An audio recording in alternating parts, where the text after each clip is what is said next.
Back in September 2020, we sold our house in the UK, then moved to Normandy in France, where we bought an ancient French farmhouse with various outbuildings, including an old barn, a small cottage with 2 woodlands, and 3.5 acres of pastured land in a beautiful national park area. Follow us on our journey as Budo and I renovate the farmhouse, manage our land, and take on many projects for you to enjoy. Let the fun begin. Bonjour everyone, hope you've had a nice week. Welcome to Caravan Corner. Just want to start off with thank you for last week's video. We had a tremendous amount. You don't thank them for the video, do you? Thank them for the comments. No, that's what I meant, sorry. Thank you for the comments. Thank you for the I have been corrected. So thank you for the comments from last week. And you know, we've been away for four weeks, and it was fantastic, and the response was brilliant. We've had over 8,000 views, which is fantastic for us. And we've also would like to welcome over 100 new subscribers. Thank you. Fantastic. And that's what we need. We need you to subscribe because, like I said last week, it's free. Just hit the subscribe button and it helps us grow, and we can keep going forwards with our videos. You want to say thank you to... Yes, and also I'd like to say a big thank you to Bernice Farrell once again for buying us our honey pot, one of our honey pots, which we're going to use towards the beekeeping, because we've now set up a wish list on Buy Me a Coffee, but it's all linked to beekeeping. Because you're going to actually be teaching me, aren't you? Yeah, I will. And the thing is we're going to do lots of videos in the future about beekeeping, how I do it. I do it in a different way. There's a couple of people who influence me, and I'll talk about them in the future as well. And I've took their ideas, and then being a carpenter, I've started to design my own boxes and use other people's boxes and incorporate my designs into it. And that's all going to come up in the future, and it's going to be really interesting because you'll see what we make from there. The honey, it's not just the honey, but the propolis, the wax, and different things we can make from the products we get. I'm experienced. I'm not a professional, but I'm experienced at keeping bees.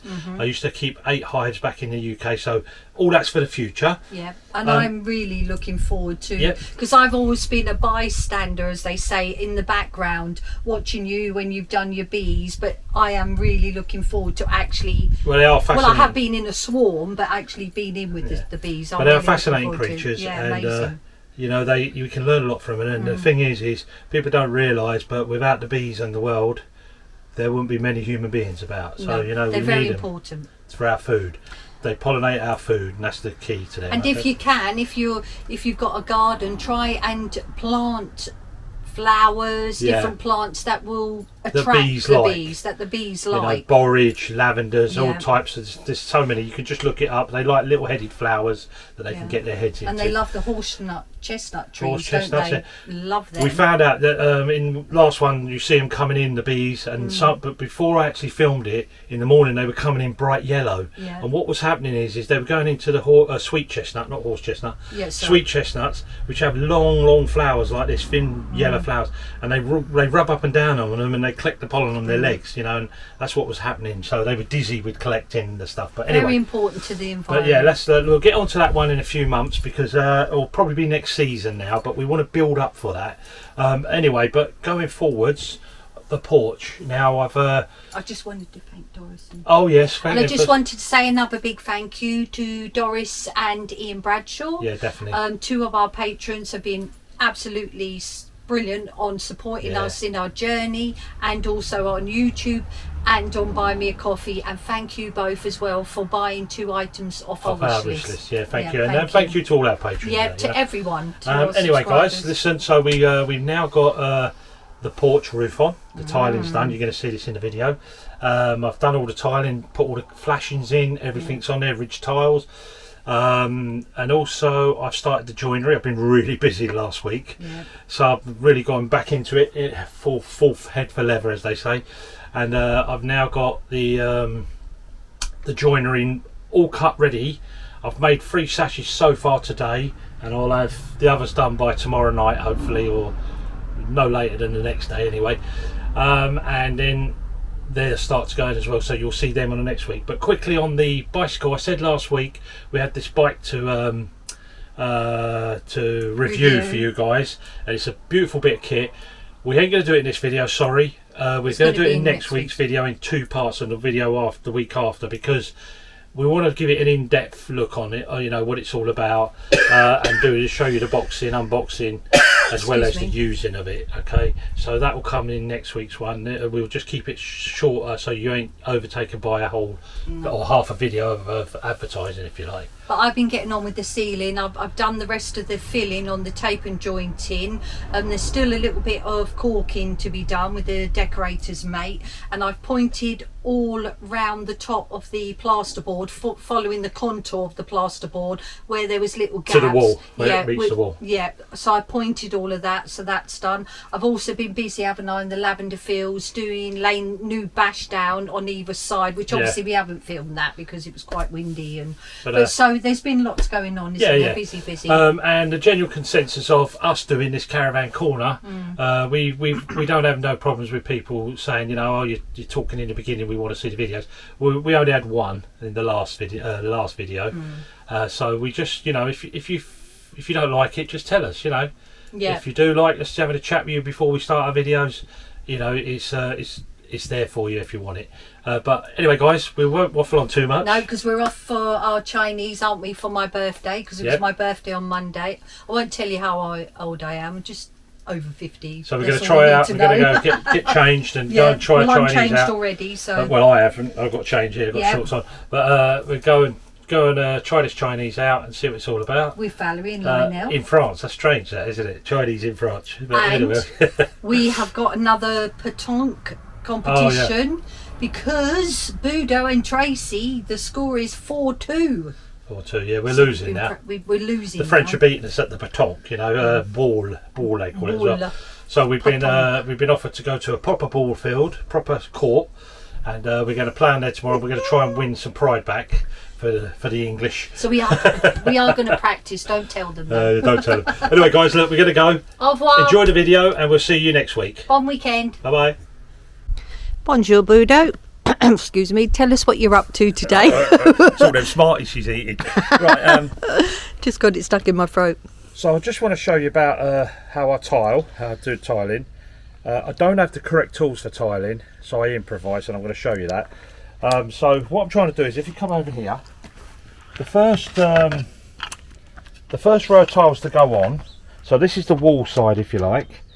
So the first one is a cut, then a full tile, but not full in the length, because the next tiles that go over, this is the closing one at the beginning, will go like this, yeah?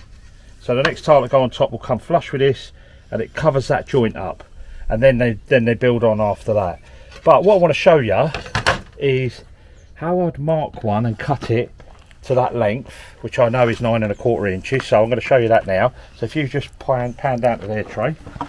So what you do is, very important, when you cut a tile, this is the face side up, and all the little flecks and the shaping, if you like, is on the edges. So that's face side up. So you always cut the back side, right? So you cut from the back side, all right? And what I do is I mark it. So I don't have the correct tools, but I have a putty knife. That's good enough for that. Okay. Then I'll put a straight line across there.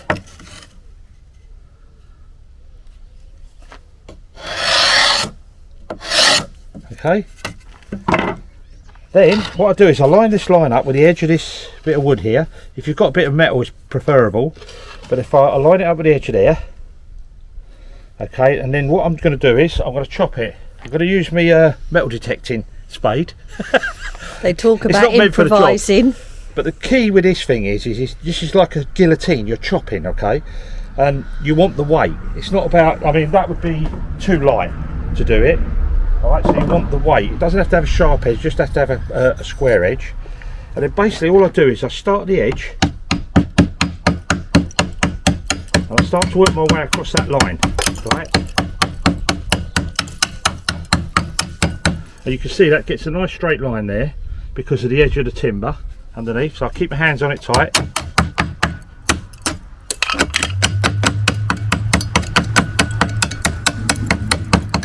No, my luck, this will be the first one that breaks properly. Don't jinx it. Oh. No, that's fine. Perfect. Okay, so that's that edge cut. Now when I flip it over, because it's a straight, it's flush here, all the sides, but when I flip it over, you can see it's created that rough edge that the tiles want to finish at to look like, yeah? And basically that's it, so that's the next one that will go in line. Tiling is quite a simple process, but it's a system of things you have to do. So what I'm going to do now is I need 7 full and a half to do the start of the run up there. So if you point up there, Trey, and if you see, I don't know if you can see, about midway up, right next to the wall, is all my flashings I've made. Yep, I can see that. And how I've done them, basically, if you come back down here, I've cut up some, this is all I had. I never had any galvanised, or what they call it, oh I forgot the name of it now, but it's another stuff they use. So I've got this, this is like a soft aluminium sheeting, and then basically I cut them to the length I want, which is the length of a tile, just under, okay, and then I measure halfway, make a mark, halfway. These are 6 inches, these ones. I'm just going with what's on the building at the moment to match up, and then using this again, this here, but on this edge here now, what I do is I put it down this slot and I use it like a fold press, yeah? So I get these lines lined up with these edges here that I've just made, and all I do is pull it over, and then with a dressing tool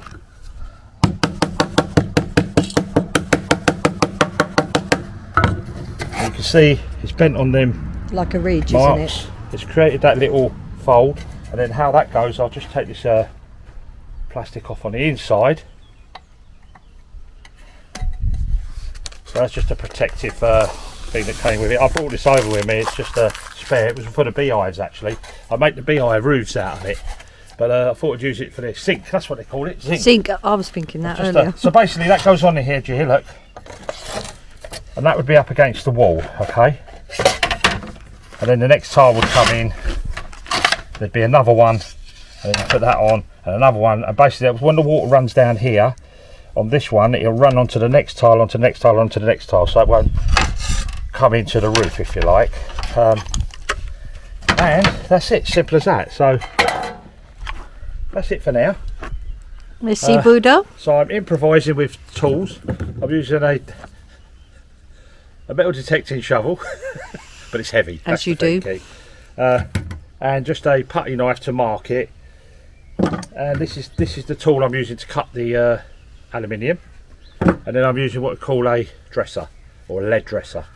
In the UK we use these a lot for dressing lead, roof shaping, everything we use these for. Good tool. And that's it. Okay, merci. Okay, little update folks while the rain comes. We've got thunderstorms coming now as well. Got this side on, done the flashings down the edges. Each one's a stepped up one, all the way up to the ridge. The ridges are there ready to go on this side.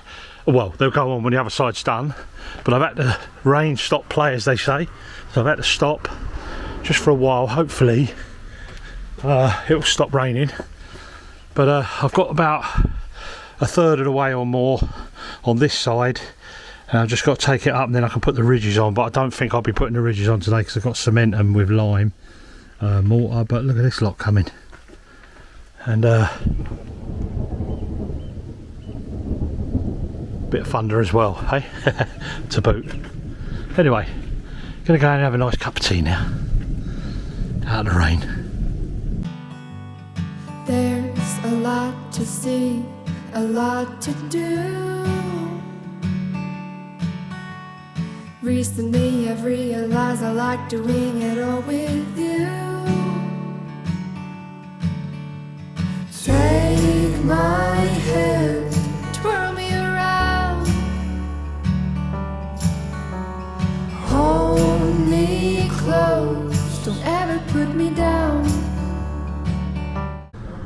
So Ches, what do you think, eh? Not a lot, eh? She's just hanging about here while I've been up on the roof. So guys, or folks, I've been, rain has stopped. Managed to finish this part of the roof now. It's starting to brighten up a little bit. But I've got all the tiles done now. And the flashings down the edges. And then put the ridge tiles on. The ridge tiles are only sitting on there. Just so I could get the length on the last cut, which is in. I'm going to leave them on like that because I've got no sand here at the moment. And I need to get some sand in, maybe about 2 ton, because I've got lots of other jobs to do. But all the flashings are done, so each flashing is a step flashing which runs down, and then they'll be covered over with a cement fillet. It's the way it's done in France, so we're just copying the system, going with it. I'll give you another view from the other side as well. That's all done. So underneath here, where you see the ends of the battens, there's going to be a nice big heavy half round bead of oak to finish that off. Then I'll be plastering this, and I'm thinking about putting the parget in I was talking about. Look up pargeting. It's very common thing done in England, in Suffolk and Norfolk, but very more so in Suffolk. And I'm going to parget something there. But this is the other side. Let's go round. So there you go. Tell me what you think. So it's looking very professional, finished. Nice straight lines, everything's working. Let's go up there and you can get like a bird's eye view if you like. So I'm going up the ladder now, and look at that. Look, the shutter colour is the same as the slate virtually, but just admiring my box sash windows I made a year or so ago, 2 nearly. Look at the horns, look, like a half fleur-de-lis. I designed that myself, put it in, but so they're looking beautiful still. Don't need no more paint yet. Anyway guys, look, so here's the roof, so you can get an idea how it looks. All nice straight lines, everything's parallel. I left this little detail here. This is a peg coming through to pull this joint together, and I thought I'd leave that sticking out, and it gives it a little bit of a feature, like, you know what I'm like. Detail, devil's in the detail, they say. And there you are, that's done nice as well. So these ridges are going to be cemented on. Now we use lime again, but we use a different type this time. We do use a different mix. Believe it or not, I mean, a lot of people say mix lime with cement. That's all rubbish. You can't mix lime and cement, it just becomes cement. But you mixes for certain jobs, like so round chimneys or ridges and footings, you have a different type of lime than you would say when I'm doing this finishing on this, which will be another type of lime. But I'll come to all that when I'm there. But anyway guys, there's the update. It's looking good. Shutters look good, but they're going. I'm going to put new shutters in there now. I want a different design. And there you go. So what I'm going to do is I'm going to go down now, because Tracy's really busy. She started the second coat of the painting on the beams, so we're going to have a look at that in a minute. Okay folks, welcome back. Let's go and see Tracy. You alright, Trey? Hiya. Put your second coat on. Yep, second coat on the beams, but I'm really loading it up on this coat because I want it to obviously, get in deep with all the holes. Everything's been treated for woodworm and everything. Yeah, well, we done that a long while ago, didn't we? Yeah, but I'm keeping all this indentation. Yeah, we want to keep some character, don't we? We don't want it too nice. No, because I don't want it to, because you might sort of just plastered the whole beam. So let me just show you look how different this looks over here. See, look. That's not been done here, and this has been done. So I don't know if they'll pick that up on the camera, but yeah, it surely looks a lot better. It's pure white now, isn't it? It's lovely, chalky white. Yeah. So that's a nice thing, and then all the black lines you see where the joints are, that's all going to be filled. We're going to use a caulking to caulk all that up properly. Yeah, and then I think it will just maybe on this beam just be like a little touch-up coat. Yeah. But I don't think it'll be nothing else. But it's so nice. I actually really like it. It makes definitely the pointing stand out as well. And you can get, look guys, or folks, I keep saying guys, folks. you can get a view now, so you can see the ceiling. Let's get back here a bit more. So you can see the ceiling line going out, and it brings you towards the porch line, and that's parallel in the centre there. So it gives you that feeling of distance over there. Yeah, but looking good, Trace. it just will look lovely, won't it? And I'm actually really chuffed with this colour. Yeah. Oh yeah. The let me just go around here. I'm just looking at this beam. Yeah, it looks nice, Trey, because it's still got that old rusticy look, Character, but it's coated, which is good. And that what we mixed into that paint to make it that chalky effect has made it nice. That sort of chalk finish. Yeah. Didn't we? But there we go. Look, that's the Churlish green. I showed you that already. It actually, you have to stand back. It looks. But that's the Churlish green. That's going to be on the walls. That's actually a heritage colour. That. Yeah, which is that Farron Ball, is it? Yeah, that's Farron Ball. Farron Ball. Yep, I remember you saying that. I do love Farron Ball. I know you do. Yeah.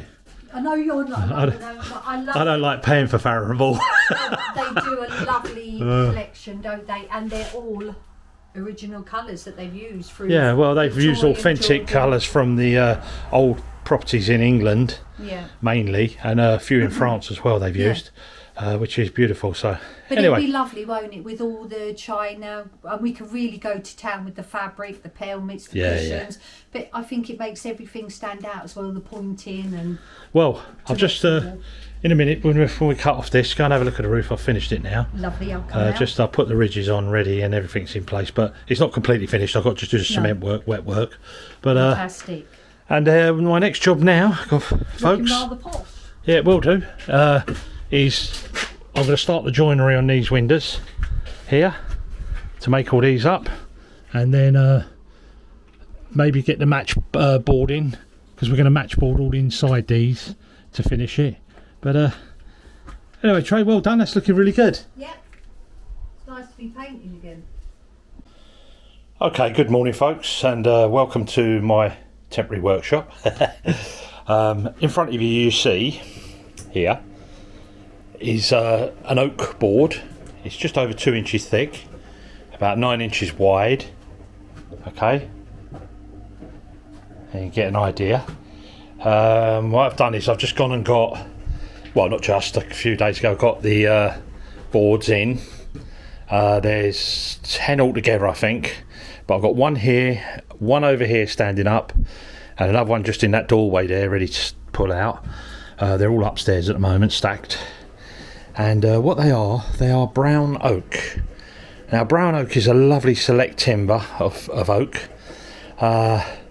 It's called brown oak because basically it gets infected by a fungus when it's growing, and it changes the structure of the oak slightly in terms of its colouring and that. The hardness it doesn't affect.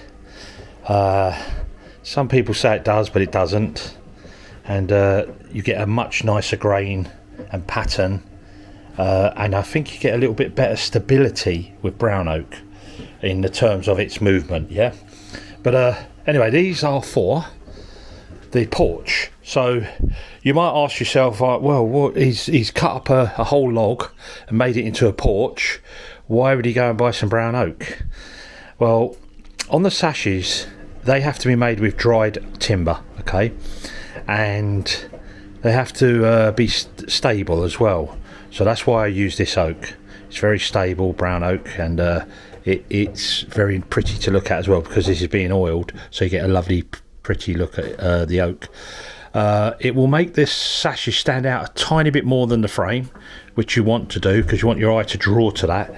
But anyway, I just wanted to show you that, and I'll show you the process I'm going through it, turning it into sections and then making up the sashes. Here's the other one here. So you can see it's a bit rough sawn at the moment, but once you clean it down and the pattern comes, it looks lovely. A lot of people, a lot of carpenters today, modern carpenters, they tend to stick with a white oak, a plain Jane looking oak, which has no character to it. It's because they want uniformity and they want it to all look the same colour. And 9 times out of 10 it's painted anyway. But with the brown oak, you get lovely figures. It shows the quartz sawn grain if you get it cut that way, and it just gives a lovely warmth and an oldness feel. But anyway, there you go. So I've cut all the boards up into sections which I need. So there's different sizes, 2 different sizes there. One's heads, one's bottom rails. Then you've got stiles and glazing bars. So that's all the 6 sashes that will be in the porch. All the components for it are there. So these are all in, like, at the moment they're sectioned up to 2 by 2, which will eventually turn into the rails on the sides. Just done it all on the bandsaw. Got a lovely blade on there at the moment. It's a 1 skip ripped blade, and it just mullers through this stuff. But anyway, so I'm up to that stage now. So now what I'm going to start doing is surface planing them, 2 edges to get a square 90 degrees, and then I'll put them through the thicknesser to get them all to the same consistency. And then once I've done that, I'll set up the spindle moulder on here, and then I'll start to run all the mouldings and rebates, and then cut the swept heads on the top rails, and then we'll start moving on at pace. So I reckon in a couple of days I'll have these all made up and be getting ready to get glazed, or oiled at first. Actually, Tracy will have to put 4 coats or 3 or 4 coats of oil on them, the one I mix up. But anyway, okay folks, so I've planed up all the sections. Now I'm going to start moulding. So I've got all my stiles, top rails, bottom rails here, and then I've got all my glazing, which will be my glazing beads here. Okay, and then I just want to explain to you about timber selection. It's a part that people or carpenters don't talk about a lot, and you can normally tell the carpenters who know what they're doing and the ones who don't by how they select their timber. Okay, so this here is brown oak. It's an underrated oak in France, but it is fantastic, and it shows the grain lovely. So if you're oiling, it's brown oak you want. Okay, but the most important thing is every bit of timber here is cut on what we call the quarter sawn. Okay, and what we mean by that is it's the way it's cut out of the board on the quarter, out of the log, if you like. Instead of through and through, like I was doing with the chainsaw, this is cut on the inward to the centre, all right? And what you get from that, especially with brown oak, which is very important, is you get these rays here that show the quarter sawn. So these are all veins within the timber that will show once I make the sashes. You'll see this on the face side, and also it's for stability. And this is the key. Now, if you're making say you're making a sash window, that's on a casement and it opens in or out, whichever, France, England. What you want to make sure is that the material that you're using is cut on the quarter sawn. Okay, and that means that the grain is going this way down. Okay, and it's the most strongest way you can have the timber. So that's a very important factor, and a lot of people don't look for that. And why that is strong is because it's strong in its working stability, if you like. It won't move and twist, and it won't sag, because you'll find a lot of modern sashes today that are made with wood. What happens is they put the double glazed units in them, and they're very heavy, and then they start to sag in the middle, and eventually start to rub, and then they just get worse over time. But it takes a year or so to happen, but once it does, that's the problem you get. So if you do it on the quarter sawn, it tends not to happen so much. Okay, and also what I've just done is I made a jig. So I've made this jig here, and basically it's so I can create my swept heads. Okay, so that's a swept head with the profile moulding on. Okay, so that'll be at the top of the window, if you can understand that. And basically this clamps down on it, and then that allows me to feed coming off of this starter here and onto the ring fence, and then the cutter blade will spin round. It's a bit nerve-wracking. If you haven't done it before, you would find that you'd be a little bit nervous, but I've done it for many years, so that don't matter. But basically I just use these and reset them on a new jig each time, make up a jig for whatever the span of the arch is. But you get a lovely nice finish on that. There is other ways of doing it. You can do it with rings that go on the actual spindle itself. So they're like ball bearing rings. I haven't got none. And then this is my profile, which I'll be making up. And that will basically come into here, if you like. Yeah, it will go past here, if you understand that. So it'll be mortise and tenon in. And that gives you what we call a swept head. Swept head is when it's only the bottom is arched, not the top. When the top's arched is when you're full arch, when you're going into a arch into a frame, which I am on the doorway. But on the side windows, these is how it's going to be. But very important is to get your timber quarter sawn. And, you know, if you're not sure about it, read up on it and you'll see what I mean about your grain pattern going up and down. Great stability, lovely for carving as well. In service, in windows, it doesn't move, sashes don't twist and buckle, and you can see all this is quarter sawn here, so you can see the rays in here in this oak. I do love brown oak. It's just a wonderful material, very strong and lasts for hundreds of years. It's fantastic stuff. Anyway, let's crack on. So quick update, all the profiles are made now. So you can see the profile shaping on all the components, and these are the swept heads. So there'll be 4 big sashes and two small sashes, short glazing bars, and then over here, these are all the styles. So they're all profiled. Okay, so this is what you'll see on the inside, and this will be the outside, with a rebate for the putty. And then there's all the long glazing bars. So we're at that stage now, so I can start joinery now. So I've still got probably a good half a day, so I'm going to start marking out now, setting up for marking out to make these sashes up. And basically, if I can find my book, 1 second. I'm in a right mess here everywhere. Right, so these are going to be the little sashes here, okay. They're going to look something like that, but the tops are going to be arched now. Pencil. So tops are going to be more like that on here, okay, and cut to the sweep. And then these ones here are going to change because these glasses should be too big because of the width of them. So instead of 1 glazing bar, there's going to be 1 here and 1 here going all the way through. Okay, so instead you're getting 6 panes, it will be 9 painters. And that evolved because of the sizes, yeah, the width for the width for the sash, if you like, in comparison to the length of the sash. So it has to work, you know, as a visual to the eye and that, you know. Anyway, so it's sort of looking like how I said in the beginning. This might change now, this bit here. I might get rid of all that altogether now and do, like I said, pargetting, some nice lime plaster work with a nice big fleur-de-lis there, as opposed to there. I was going to do it there, but not now. Do it up here. So things are going to change and evolve. But that's the beauty of when you're doing it without any drawings or an architect as such. You just go into how you want it to look at the end and how things are flowing and evolving. But anyway, components made. Now I can crack on with the joinery.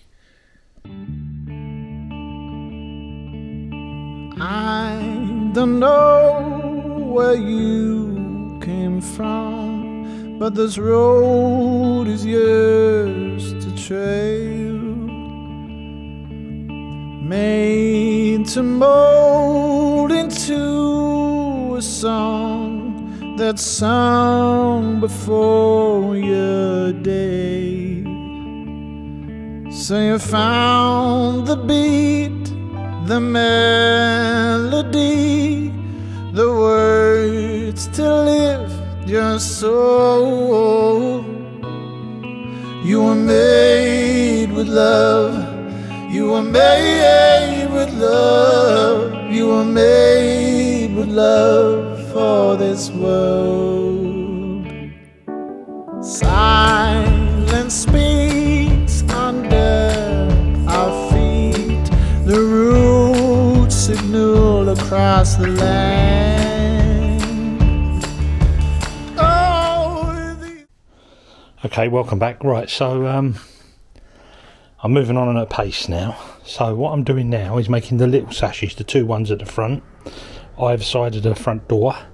They're quite tricky in the fact that, well, you can see the joint in, so you've got what we call a haunched mortise and tenon with the shoulder cuts, two shoulder cuts. This is the mortise and tenon, and then there's a haunch here. Okay, but on the top one it's a little bit more tricky because you can't see it here, and I'll show you in a minute on another sash, but this top is sloping up as well as arching. So I've got the datum line is a little bit tricky to work out. Well, I've done it already anyway. So here it is. So you can see that sash there now. That's the as you're looking from the inside, that's the left hand side sash, and the other one's the right hand. So what you have a sloping top, okay, which is slightly arched, okay, you'll see when I put it in, and then you've got an arched or swept bottom, okay. So therefore this is a different size to that size. It's all, there's nothing really square, they're only square that way, okay. So it's quite tricky, it needs a little bit of thinking when you're making something like that. But that's the first one, sort of dry fitted. So it's going to have 6 panes like we said, and each one of them is hand cut over, hand cut, everything's hand cut on that, even the joints, everything is hand cut. Okay, there's no machining in the joinery, and there's the rest of the stiles and glazing bars. So I'll start on these after I get this one finished here. So what I'll be doing now is just checking these. Let me just show you actually, if I turn that over. So there's a little scribe here, okay, there's a little scribe round, that's to take this part here, feeds into it. So basically what I have to do is I have to use a special chisel, which is this one here. If you can see, it's rounded, okay, and that makes that shape there basically for me when I chop down. So I chop down into there, and then I pare this off, what we call pare it off with a flat chisel. So I use this little chisel here, and I just pare that all the way, cleans it out. And then you can see the back of the haunch, which is sitting down here, and then that will all slide into that, okay. But you can see that there's a little bit of trickery on that joint as well, so it's not quite straight, not straightforward as say this joint here. This is a nice straightforward hand cut joint. A lot of joiners now don't bother hand cutting no more. They actually have machines to do all the process for them. So technically they become machinists, and the joinery is worked out by probably the foreman on the joinery, in the joinery shops and that today. But a lot of the hand cutting they don't do no more. It's all done with a machine that cuts the profile and everything, but it doesn't give you as good a joint, I don't think. But anyway, there we go. I'll give you another update as it goes together. Hello everyone, I just wanted to give you a little update of where I'm at in the front room with doing the ceiling. If you pan up there, Budo, I've done with a more of a sticky mix. Where the ceiling meets the stone wall, I've pointed all along, obviously following the contour of the plasterboard. Right, so I'll just go round and show where you've done. So where the ceiling comes to the wall, like Tracy says, all that's been done. Over here. Here we won't do nothing because this whole door frame's coming out, and then a new frame and door's going to be put in there, but all round this wall here. And then last of all, up on this wall here. It looks good. Yeah. And I've also just done the extra bit of filling on the beams. Yeah, I can see that. And also a little bit on the tape and jointing. But it's quite bright. Where it needed to be done. Where it needed to be done. So once that's done, I'll finish off the caulking, tiny bit of caulking to do. And then after that I should be able to just hopefully give 1 or 2 coats a paint, and I think then that's the ceiling finish then. Yep, brilliant. Then we can concentrate on doing other jobs in between everything else. So Well, it's yeah. looking so bright now, isn't it? It's looking a lot brighter, so I'll just give you a little view of this side before Tracy does a bit more rubbing down. Yeah. Here, this one has been all caulked, or all around the edges, so it's all ready. So it's going to look nice when it's done. So there's another day or so on here, and then you're really finished on there, aren't Yeah. So we're sort of doing bits of everything, aren't we? You're doing the porch Yeah. as well, but it's all weather permitting, isn't Yeah, it? yeah, so yeah. depends what the weather's like. We'll do Yeah. other different jobs. Well, But it's nice to have it now, nice and yeah, bright. I'm going to give them a little sneaky peek Yeah. of the sash. Okay, so I'll take you in Wait here till now. next week. So, no, I think we'll just give them a little sneaky peek. Right, so let me just put the light in, sorry. You can look in at a door at the moment. There you go. So you saw these two sashes sitting there. These are two front ones. I'm going to turn round, and then this is the other sash that I made. It's not glued up yet. It's all dry jointed. But that gives you an idea what it looks like. Swept head. It's not cramped up or nothing yet. It's all loose and no glue in it at all. But that gives you an idea what it's like. Lovely little moulding profiles I've put in there to match the rest of the house, so that will be in keeping with the rest of the house, you know, for all the sash windows I made. But these are fixed sashes, but you'll see them in next week, so tune in next week as well, definitely. This road is yours to trail, made to mold into a song that's sung before your day. So you found the beat, the melody, the words to lift your soul.